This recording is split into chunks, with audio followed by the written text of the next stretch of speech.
ನಾನು ವಾಸ್ತು ಪ್ರಭು ಲಿಂಕ್. ನಿಮ್ಮ ಕನಸಿನ ಮನೆಯನ್ನು ವಾಸ್ತುಬದ್ಧವಾಗಿ ನಿರ್ಮಾಣ ಮಾಡಲು ಒಂದಿಷ್ಟು ಸಲಹೆಗಳು. ಫಸ್ಟು, ಹೊಸ ಮನೆಯ ಕಟ್ಟಡವನ್ನು ಪ್ರಾರಂಭ ಮಾಡಲು ಶುಭ ದಿನಗಳು. ರಾಜಯೋಗ ದಿನಗಳಲ್ಲಿ, ಅದು ಯಾವಾಗ ಅಂದರೆ ವಾಸ್ತು ಪುರುಷನು ರಾಜ್ಯಭಾರ ಮಾಡುವ ದಿನಗಳಲ್ಲಿ ನಾವು ಕಟ್ಟಡವನ್ನು ಪ್ರಾರಂಭಿಸಬೇಕು.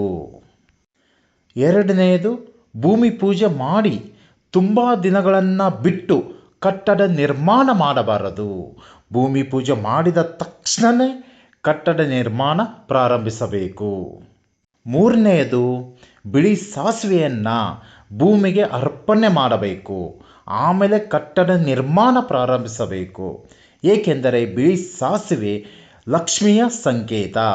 ಇದು ಭೂಮಿಯಲ್ಲಿ ಇರುವ ಋಣಾತ್ಮಕ ಶಕ್ತಿಯನ್ನು ತೆಗೆಯುತ್ತದೆ, ಹಾಗೆಯೇ ಭೂಮಿಯನ್ನು ಶುದ್ಧಿ ಮಾಡುತ್ತದೆ.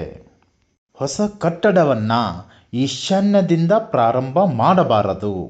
ನೈಋತ್ಯ ಭಾಗದಿಂದ ಕಟ್ಟಡವನ್ನು ನಿರ್ಮಾಣ ಮಾಡಲು ಪ್ರಾರಂಭಿಸಬೇಕು.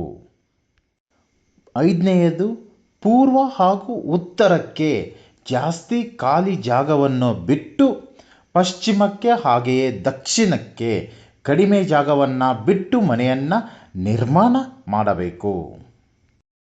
ಈಶಾನ್ಯಕ್ಕೆ ದೇವರ ಮನೆಯನ್ನು ಪೂಜಾ ರೂಮ್ ಮಾಡಬಾರದು. ಈಶಾನ್ಯವು ಯಾವಾಗಲೂ ಸ್ವಚ್ಛವಾಗಿ ಹಗುರವಾಗಿ ಇರಬೇಕು.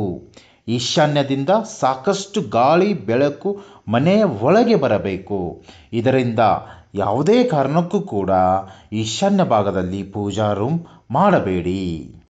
ಪೂಜಾ ಕೋಣೆಯನ್ನು ಪೂರ್ವಾಭಿಮುಖವಾಗಿ ಹಾಗೆಯೇ ಪಶ್ಚಿಮಾಭಿಮುಖವಾಗಿ ನಿರ್ಮಿಸಬೇಕು. ಎಂಟನೆಯದು, ಈಶಾನ್ಯ ಭಾಗದಲ್ಲಿ ಸಾಧ್ಯವಾದಷ್ಟು ಹಾಲ್, ಲಿವಿಂಗ್ ಏರಿಯಾವನ್ನು ಮಾಡಬೇಕು. ಒಂಬತ್ತನೆಯದು, ಈಶಾನ್ಯ ಭಾಗದಲ್ಲಿ ಸಂಪು, ಬೋರ್ವೆಲ್, ಬಾವಿ ಇರಬೇಕು. ಈಶಾನ್ಯ ಭಾಗದಲ್ಲೇ ಮುಖ್ಯದ್ವಾರ, ಮೇನ್ ಡೋರ್ ಇರಬೇಕು. ನಿಮ್ಮ ನಿವೇಶನ ದಕ್ಷಿಣ ಅಥವಾ ಪಶ್ಚಿಮ ದಿಕ್ಕಿನಲ್ಲಿ ಇದ್ದರೂ ಕೂಡ ಸಾಧ್ಯವಾದಷ್ಟು ಈಶಾನ್ಯ ಭಾಗದಲ್ಲೇ ಮೇನ್ ಡೋರನ್ನು ಇಡಬೇಕು. ಈಶಾನ್ಯ ಭಾಗದಲ್ಲಿ ಯಾವುದೇ ಕಾರಣಕ್ಕೂ ಕೂಡ ಶೌಚಾಲಯ ಹಾಗೆಯೇ ಸ್ಟೇರ್ ಕೇಸ್ ಮಾಡಬಾರದು. ನೆಕ್ಸ್ಟು, ಆಗ್ನೇಯ ಭಾಗದಲ್ಲೇ ಅಡುಗೆ ಮನೆಯನ್ನು ಮಾಡಬೇಕು. ಹಾಗೆಯೇ ಪೂರ್ವಕ್ಕೆ ಮುಖ ಮಾಡಿ ಅಡುಗೆಯನ್ನು ಮಾಡಬೇಕು.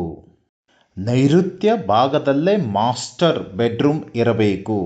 ಹಾಗೆಯೇ ಈ ಬೆಡ್ರೂಮನ್ನು ಮನೆಯ ಯಜಮಾನನೇ ಉಪಯೋಗಿಸಬೇಕು.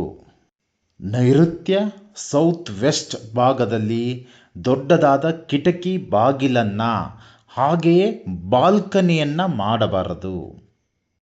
ನೆಕ್ಸ್ಟು, ವಾಹನಗಳನ್ನು ವಾಯುವ್ಯದಲ್ಲೇ ನಿಲ್ಲಿಸಬೇಕು.